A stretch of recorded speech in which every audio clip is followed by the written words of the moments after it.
வரணும். அது மட்டும் இல்ல, நம்ம தமிழ்நாட்டுல வந்து மதுங்கிறத இல்லாம கொண்டு வரணுங்கிற ஒரு நம்பிக்கையோட நாளைக்கு அவர் முதலமைச்சரா பதவி ஏற்க போறாரு. அதுக்கு வந்து நானுமே அவருக்கு ஒரு வாழ்த்துக்களை தெரிவிச்சுக்கிறேன். கொத்துலந்தா இங்க பாருங்க, இப்படிதான் சாப்பிட்டு வைக்குது. இப்படி சாப்பிட்டு வச்சா நம்ம எப்படி ஒன்று பிச்சு பிள்ளைங்களுக்கு கொடுக்குறோம். நல்லா விதை வந்துருச்சு பாருங்க, நல்லா காஞ்சிருச்சு விதை. அதனால இதை எடுத்து அந்த சாக்கு பைக்குல போட்டு வச்சுட்டோமாக்கா. ஆட்டிட்டு வந்து இப்போ 1 வாரம் ஆயிடுச்சு. அப்பதான் வந்து எண்ணெய் வந்து தெளிஞ்சு நல்லா தெளிவா இருக்கும் பாருங்களேன். ஏன்னா வீடியோ பார்த்துட்டு எல்லாருமே வந்து அங்கெல்லாம் புதரா வச்சிருக்கிறீங்க, அந்த பிள்ளைங்களாம் விளையாடுதுங்க, முதல்ல அதை சுத்தம் பண்ணி விடுங்க அப்படிங்கிற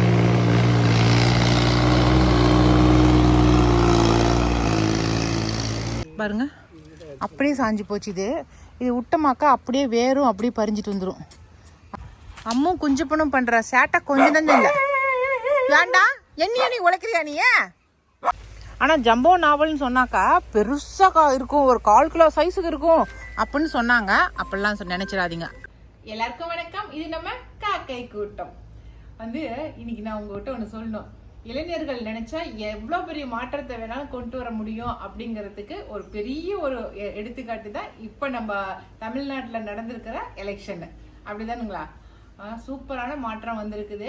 இது வந்து எல்லா இளைஞர்கள் மட்டும்லாம் இல்லை, சின்ன குழந்தைங்கள்ல இருந்து வயசானவங்க வரைக்கும் ஒரு ரொம்ப ஒரு உற்சாகமா வந்து எல்லாரும் அந்த ஒருவருடைய முகத்துக்காக வேண்டி எல்லாரும் போய் அவங்களுக்கு ஓட்டு போட்டு அவரை ஜெயிக்க வச்சிருக்காங்க. எல்லாருமே வந்து இளைய தளபதிய கைப்பிடிச்சிருக்காங்க. அவர் வந்து நல்லா வழி நடத்துவாரு அப்படிங்கிற ஒரு பெரிய நம்பிக்கை வச்சிருக்கோம், எல்லாருமே வச்சிருக்காங்க. இந்த முதல்வன் படத்துல நம்ம அர்ஜுன் வந்து முதல்வரா வந்து சூப்பரா செய்வார் பாருங்க. அது மாதிரி கனவுகளோட தான் எல்லாருமே விஜய்க்கு வந்து ஓட்டு போட்டிருக்காங்க. அதனால வந்து அந்த நம்பிக்கையை வீண் பண்ணாம சூப்பரா வந்து முதலமைச்சரா வந்து எல்லாருக்கும் செய்வாரு அப்படிங்கிற நம்பிக்கை எனக்கு மட்டும் இல்ல, உங்களுக்கும் இருக்குது, ஓட்டு போட்ட எல்லாருக்குமே இருக்குது. அந்த நம்பிக்கையை கட்டாயமா வீணாக்க மாட்டாரு. சரிங்களா? எப்பவுமே எல்லா முதலமைச்சர்களுமே வந்து எல்லா நலத்திட்டத்தையும் அந்த சென்னைக்கே தாங்க செஞ்சுட்டு இருக்காங்க. ஆனா அப்படி இல்லாம எல்லா நலத்திட்டத்தையும் வந்து எல்லா மாவட்டத்துக்குமே செய்யணும் அப்படிங்கறத நான் என்னுடைய கருத்தா தெரிவிச்சுக்கிறேன். சரிங்களா? ஏன்னாக்கா இப்ப இங்க சேலத்துல இருக்கிற யாராவது அமைச்சரா யாராவது ஒருத்தரா இருந்தா அவங்க போராடிதான் ஏதாவது ஒரு நலத்திட்டத்தை கொண்டு வர வேண்டியதா இருக்குது. அந்த மாதிரிலாம் இல்லாம பொதுவா எல்லா மாவட்டத்துக்குமே செய்யிட்டு. சரிங்களா?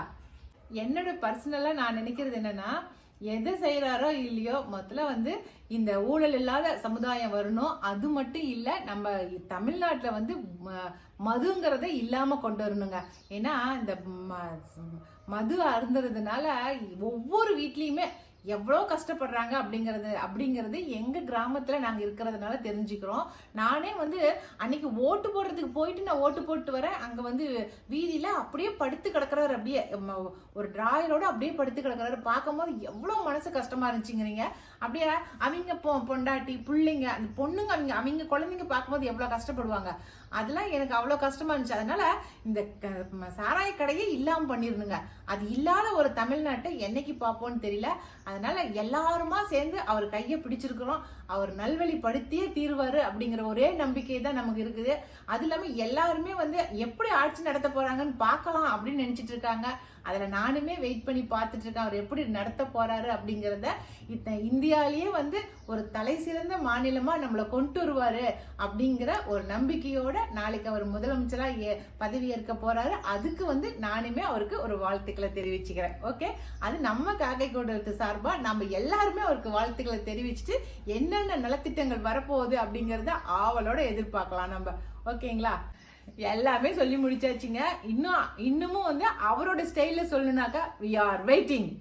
ஓகே, வாங்க நம்மளோட வீட்டு வேலைகளை பார்க்க ஆரம்பிக்கலாம். சரிங்களா? இன்னைக்கு நாம எங்கே வந்திருக்கோம் அப்படின்னா, காலையிலேயே பிரண்டை சட்னி அரைக்க போகிறோம். அதுக்கு நம்ம தோட்டத்தில் பாருங்களேன், பந்தல் எவ்வளோ பெருசு போட்டிருக்கோம் பிரண்டை செடிக்கு. அந்த பிரண்டையே பிக்க போகிறோம்.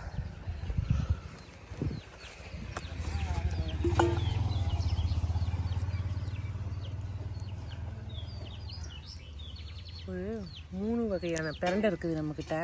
அதனால கொழுந்துங்களை மட்டும் பிக்கலாம். எப்பவுமே பிரண்டையுடைய கொழுந்துங்களை பிச்சு விட்டோமாக்கா அப்போ தான் பக்கக்கன்று முளைச்சி வரும்னு சொல்லுவாங்க. அதனால் நம்ம இருக்கிற துளிர்களை கொஞ்சமாக கட் பண்ணி எடுத்துகிட்டு போகலாம். சூப்பராக வந்திருக்குது பாருங்களேன். காலையில் தோசைக்கு இட்லிக்கு நல்லாயிருக்கும் சட்னி அரைச்சா. அதுக்கு தான்.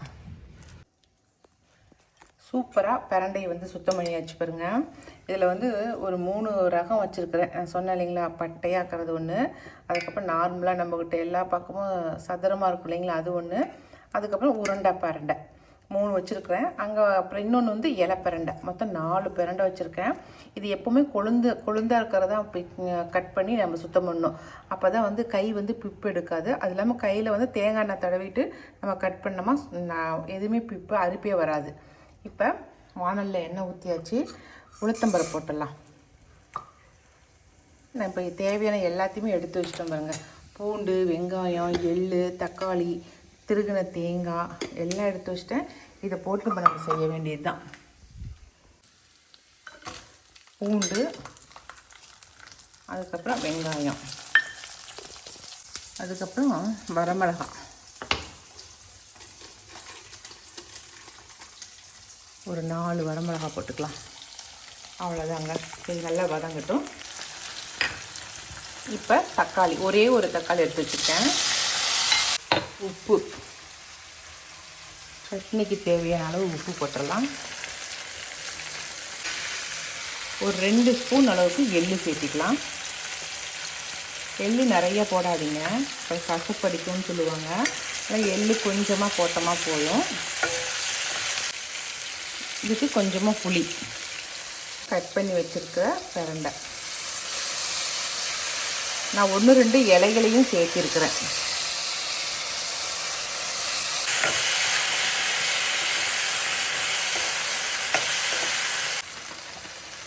இது கூட தேங்காய். அவ்வளோதாங்க. எல்லாம் போட்டாச்சு. ஒரு வதக்கிட்டு கடைசியாக கொத்தமல்லி தழை போட்டு வச்சிங்களா, அவ்வளோதான்.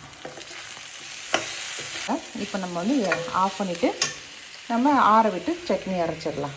அரைச்சிட்டு எப்படி டேஸ்ட் இருக்குதுன்னு சொல்கிறேன்.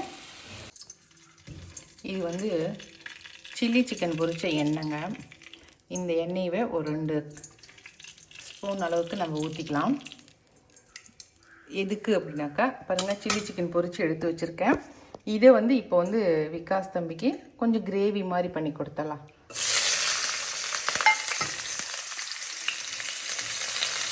வெங்காயம், கருவேப்பிலை ஈஸியாக செஞ்சு கொடுத்துடலாம். எப்போவுமே சில்லி சிக்கனையே சாப்பிடாம இப்படி ஒரு கிரேவியாக சாப்பிட்டா நல்லாயிருக்கும். தக்காளி, உப்பு,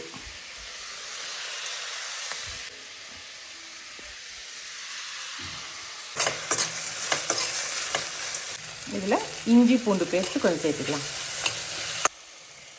கொஞ்சமாக கொத்தமல்லி தூள், கொஞ்சமாக வீட்டு மிளகாய் தூள்,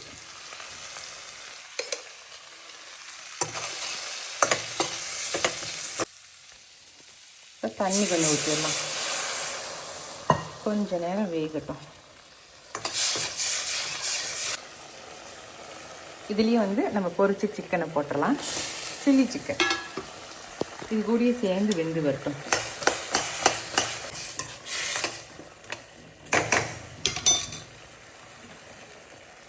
சட்னி ரெடிங்க. சூப்பராக நல்லா இருக்குங்க. உளுத்தம்பருப்பு போட்டு தாளித்து வச்சுட்டேன். சூப்பராக இருக்குதுங்க சட்னி உண்மையாலுமே.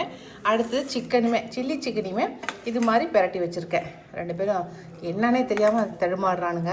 சாப்பிட்டு பார்த்துட்டு சொல்லட்டும். ஓகே, இன்னைக்கு காலை டிஃபன் இதுதான் செஞ்சுருக்கேன். இன்றைக்கி வந்து நாங்கள் செய்ய போகிற வேலை வந்து மிகப்பெரிய வேலைங்க. இந்த லங்கோன் மரத்துக்கு வந்து வலை போடலான்னு இருக்கிறோம். அதுக்கு வந்து கோல் பாருங்களேன் வெட்டிகிட்டு இருக்காரு. நம்ம நொச்சி மரத்தோட பாருங்கள், அங்கே இருக்குல்ல நொச்சி மரம், அந்த மரத்தை அதுக்காகவே வளர்த்திட்ருக்கேன் பாருங்களேன். அந்த நொச்சி மரம் கரண்டு கம்பத்தில் மோதுது. அந்த கரண்டு கம்பத்தில் மோதெல்லாம் வெட்டிக்குவோம் நாங்கள். அந்த கோலுங்களை இந்த மாதிரி செடிங்களுக்கு முட்டு கொடுக்கறதுக்கு வச்சுக்குவோம். இதில் எல்லாம் பாருங்களேன் வெறும் அணில் தா இப்படி தாங்க சாப்பிட்டு விட்டுருது பாரு. இங்கே பாரு, நான் சாப்பிட்டே விட்டுருக்குது பாருண்ணா. எல்லாம் சாப்பிட்ருக்கு.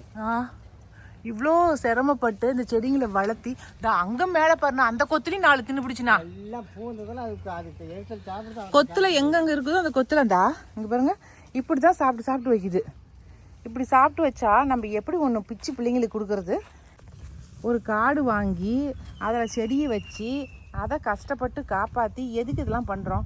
பிள்ளைங்கள் நல்லதாக ஒரு இது இல்லாததாக சாப்பிட்ணுங்கிறதுக்காக தானே, மருந்தடிக்காத பொருளை சாப்பிட்ணுங்கிறதுக்காக தானே இவ்வளோ சிரமப்படுறோம். அதே திங்கிறதுக்கு இல்லாமல் இந்த அணிலுங்க தின்னுபிட்டு போனால் நம்ம என்ன பண்ணுறது?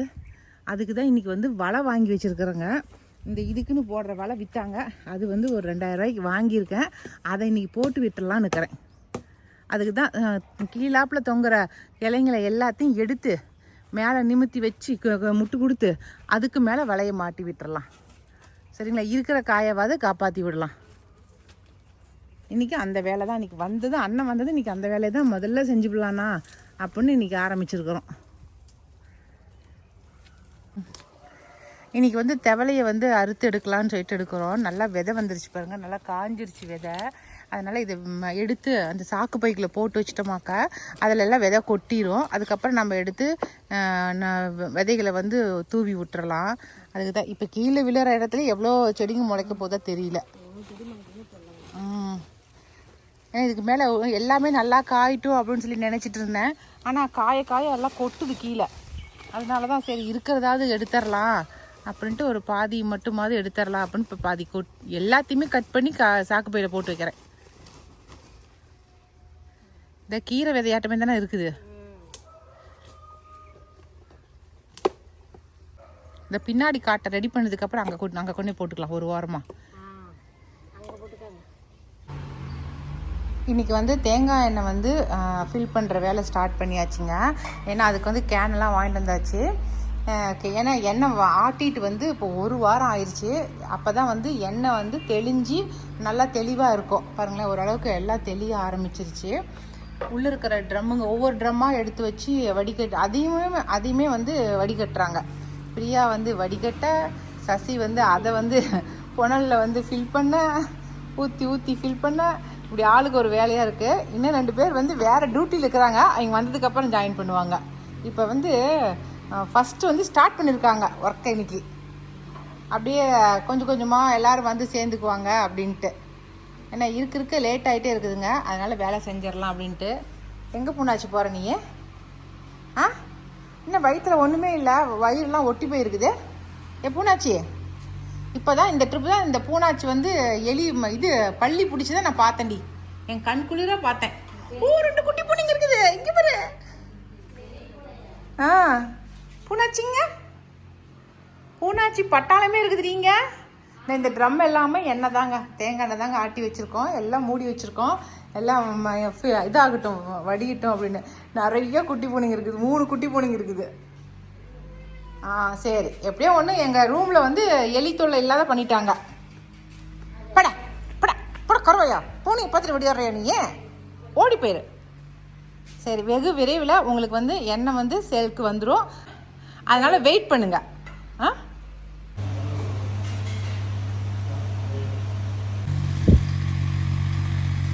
காட்டு வேலை ரொம்ப வேகமாக நடந்துட்டு இருக்குதுங்க. காட்டில் வந்து இன்றைக்கி டிராக்டர் ஓட்டி விடுறாங்க. டிராக்டரில் ஏன்னா மழைக்கெல்லாம் வந்துருச்சுன்னா ரொம்ப பூண்டு முளைச்சிருங்க. இல்லை, தக்காளி செடி வச்சுக்கிறோம் இல்லைங்களா, பாத்திக்கு. அந்த பாத்திக்கு கட்டின தண்ணி உடஞ்சிட்டு போய் அங்கே பாஞ்சது தாங்க. அப்படியே பாசாக்கிற பாருங்களேன், அப்படியே எவ்வளோ நெருக்கமாக முளைச்சி வந்துருச்சுன்னு சொல்லிட்டு. இன்னும் மழை வேற வந்துருச்சுனாக்கா இன்னும் காடு ஃபுல்லாக இந்த மாதிரி முளைச்சி வந்துடும் அப்படிங்கிறதுக்காக தான் கொஞ்சம் முளைச்சி வரும்போதெல்லாம் ஓட்டி விட்டுறலாம் அப்படின்ட்டு தான் இன்றைக்கி கொஞ்சம் ஓட்ட சொன்னேன். சும்மா ஒரு சால் மட்டும் ஓட்டி விடு தம்பி அப்படின்னு சொல்லவும் ஓட்டி விட்டுட்டா. அப்படி ஓட்டி விடுறது பெருசு இல்லைங்க. ஓட்டின பிறகு பார்த்தா தென்னை மரத்தை சுற்றி நம்ம வட்டம் போட்டிருக்கோம் இல்லைங்களா, அதெல்லாம் களைஞ்சி போயிடும். இப்போ தென்னை மரத்தை சுற்றி மறுபடியும் வட்டம் கட்டி அதுக்கப்புறம் தான் தண்ணி விடணும். நாங்கள் இன்னும் இந்த தென்னை மரத்தை சுற்றி வட்டம் போகிறதுக்கு ஒரு மிஷின் இருக்குதுங்க. அந்த மிஷின் இன்னும் வாங்காமல் இருக்கோம். எங்கள் வீட்டுக்காட்டி சொல்லி சலிச்சிருச்சு எனக்கு. ஆனால் இப்போ வாங்கலாம், இனி அடுத்த நாள் வாங்கலாம் அப்படின்னு இப்படியே நாளை கடத்துறாரு. அந்த மிஷின் வாங்கினா சீக்கிரத்தில் வட்டம் போட்டுடலாம். இல்லாட்டினா இப்போ 2 நாள் ஆயிரும் நாங்கள் வட்டம் போட்டு அதுக்கு தண்ணி விடுறதுக்குள்ளே போதும் ஆகி போயிடுது. அதனால் எப்படி இந்த மாதமாவது வாங்கிடணும் அப்படின்னு நினச்சிட்ருக்கேன்.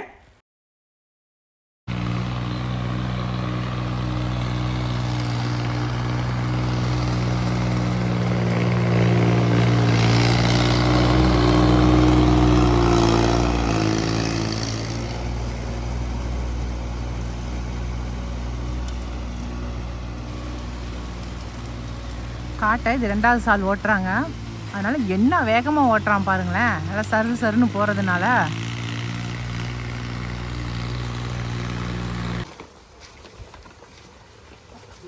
பூந்தி மிக்சர் செய்கிற கடைக்கு போகுதா? பூந்தி மிக்சர் செய்கிற கடைக்கு போகுதா? அதனால் நாளைக்கு முதல் வேலை நம்ம இது எடுத்துகிட்டு இந்த தொட்டியை சுற்றி சுத்தம் பண்ணி விட்டுறலாம். ஏன்னா வீடியோ பார்த்துட்டு எல்லாருமே வந்து அங்கெல்லாம் புதராக வச்சுருக்குறீங்க, அந்த பிள்ளைங்களாம் விளையாடுதுங்க, முதல்ல அதை சுத்தம் பண்ணி விடுங்க அப்படிங்கிறாங்க. பண்ணிவிட்டு அந்தாண்ட வந்து காய் பொறுக்கிற மாதிரி பண்ணி விட்டுருங்க. டெய்லி பார்த்தல்லுங்கண்ணா. சொன்ன மாதிரி கருந்தேழு வருது அள்ளும் போதே. ஏன்னா நேற்றுக்கு கூட சேலத்தில் வந்து 2 வேளை மழையாமாங்கண்ணா. ஆனால் பாரு நமக்கு மட்டும் வானம் இவ்வளோ இடி இடிக்குது. தினமும் வானம் இடிக்குது. ஆனால் மழை பெஞ்ச பாட்டை காணும். என்னவா இருக்கும்? மேய்ச்சல் அவ்வளோ நல்லவங்களா இருக்கிறோம் நம்ம. ஏன்டா சிரிக்கிற? உண்மைதான். பாரு சேலத்தில் 2 நாளாக மழைன்னு என் தம்பி சொல்கிறான். ஆனால் நமக்கு ஒரு பொட்டு மழை பெய்ய மாட்டேங்குது. உருட்டுது வானம். காற்று அடிக்குது, எல்லாத்தையும் தள்ளுற அளவுக்கான மழை பெய்ய மாட்டேங்குது.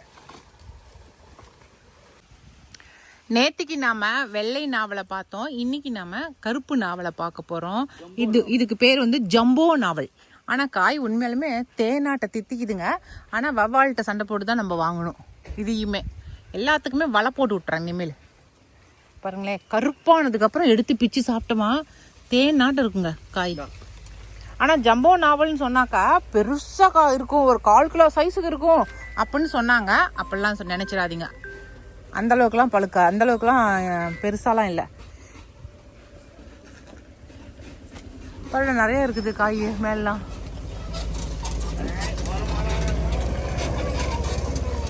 ஏங்க உளுந்து போயிடாதீங்க. ஆமாம், எல்லாம் பிச்சிரு. ஆனால் விற்கும் போது என்ன சொன்னாங்க, ஒரு காய் ஒன்று 1/4 கிலோ சைஸுக்கு இருக்கும் அப்படின்னு சொன்னாங்க. அதெல்லாம் பொய். அவ்வளோ பெருசெல்லாம் வராது. ஒருவேளை இன்னும் எருவு கொடுத்து இன்னும் நிறையா பாதுகாப்பு பண்ணாக்கு இது காய்க்குமோ என்னமோ தெரியல. ஆனால் எங்கள் வீட்டில் காய்க்கிறது இந்த சைஸ் தான் காய்க்குதுங்க. நம்ம ரோட்டு ஓரங்களில் கடைகளில் விற்கிது பாருங்க, ரோட்டில் அந்த சைஸ் தான் விற்கிது. அதனால் ஜம்போ நாவல் 1/4 கிலோ விற்கும் அப்படின்னு நினைக்காதீங்க. நார்மலான சைஸ் தான். ஆனால் இனிப்பாக இருக்குது. ஜம்போ நாவல் நல்லாவே இனிப்பாக இருக்குது. சதப்புமே அதிகமாக இருக்குது. ஆனால் வந்து நம்ம நாட்டு மரம் மாட்டம் ஸ்ட்ராங் கிடையாது. பொடுக்குன்னு ஒடிஞ்சு போயிடுது. மொத்தமாக இவ்வளோ தாங்க காய் பறிச்சுட்டு வந்தேன். இன்னும் கூட பறிக்கலாம். ஆனால் வந்து போதும் அப்படின்ட்டு வந்துட்டோம் நாங்கள். நல்லா இருக்குது காய். செடி வைக்கிறதுக்கு இடம் இருந்தால் கட்டாயமாக இந்த ஜம்போ நாவலை வாங்கி வைங்க. ரொம்ப நல்லாயிருக்கு. வெள்ளை நாவல் அல்லது ஜம்போ நாவல் 2ல் எது வேணாலும் வீட்டில் வைக்கலாம். நம்ம தினமும் காத்தடிச்சு என் மரங்கள் வந்து சாயறது தான் மிச்சமாக இருக்குது. சின்னதாக இருக்கிற செடியெலாம் சாஞ்சிருச்சு. நான் ஏற்கனவே சொன்னேன் இல்லைங்களா, மாயன் கீரை செடி இருக்குது, அது சாஞ்சு போயிடும்னு சொல்லி. அப்படியே கூடார மாட்டம் இருந்துச்சு. அது பாருங்களேன், நேற்று அடித்த காற்றுக்கு அப்படியே சாஞ்சிருச்சு. அப்படியே கூடாரமாக இருந்தது. கீழே வேர் வந்து அப்படியே சாயிற மாதிரி தான் இருந்துச்சு. ஏன்னா ஒரு காற்றடிச்சா அப்படியே மேலே அதிகமாக இருந்துச்சு, கீழே கம்மியாக இருந்துச்சு. அதுதான் காரணம். பாருங்கள், ஃபுல்லாக சாஞ்சிருச்சு அப்படியே. இப்போ அடுத்ததான் என்ன சாஞ்சிருக்குதுனாக்கா என் ரோஜா பூச்செடி பாருங்கள். உடனே அண்ணன் கூப்பிட்டு வந்து முதல்ல அதை எடுத்து நிறுத்தி வைங்கண்ணான்னு சொல்லியிருக்கேன். அண்ணா, ஏதாவது ஒரு மம்முட்டிக்கு இது இருந்தால் கொஞ்சம் மண்ணு கட்டணுங்க. பாருங்க, அப்படியே சாஞ்சு போச்சு. இது விட்டமாக்கா அப்படியே வேரும் அப்படியே பறிஞ்சிட்டு வந்துடும். அதுக்கு தான் இப்போ உடனே வேலையை பண்ணுறேன். ஒரு வாரமாக நினச்சிட்ருக்கிறேன் இதை வந்து கட் பண்ணி விடணும் அப்படின்னு. என்னால் கட் பண்ணுறதுக்கு நேரம் இல்லை. இன்றைக்கி கட் பண்ணிடலாம். இந்த நெல்லிக்காயோடைய பூ பூத்து எல்லாம் கொட்டுனுச்சுங்க. அது கொட்டுனது பாரு இந்த செடி மேலே எப்படி இருக்குதுன்னு. இதெல்லாம் கட் பண்ணி விட்டோமா, புதுசாக கட் பண்ணி விட்டால் எல்லாம் நிறையா பூ வைக்கும். அடுத்தது பாதியா 3/4 வாசிக்கு மேலே பட்டர் ஃப்ரூட் எல்லாம் கொட்டிடுச்சு. ஏண்டா அம்மு குஞ்சப்பனும் பண்ணுற சேட்டை கொஞ்சம் தான் இல்லை. ஏண்டா என்னையா நீ உழைக்கிறியா நீ? என்ன அம்மு குஞ்சப்பா பாருங்களேன், உங்க பாருண்ணா மூச்சு விடுதா பாருண்ணா. அடே பேசுறது கூடுறா. இல்லை பக்கத்தில் வர சொல்லுதானா? பண்ணாடி காண திறந்துட்டு சொல்லுது. நாங்களாம் திறந்துட்டுனா உன்னை எங்க நான் பிடிச்சி கட்டுறது சொல்லு பார்க்கலாம். எனக்கு மேலே கத்துது போ போடா. சரி நான் அப்புறம் பேசுறேன். நான் பாருங்க நிறைய கொட்டி போச்சுமா காய்ங்க. மீதி ஒரு டே கம்முனுடா ஒரு 50 காய் இருக்கும். எல்லாம் கொட்டிருச்சு. ஆ ஆமா போதுமாண்ணா? பாருண்ணா உன் சித்த மம்முட்டி எடுத்து கையோட வேலையை முடிச்சு விட்டுலாம்.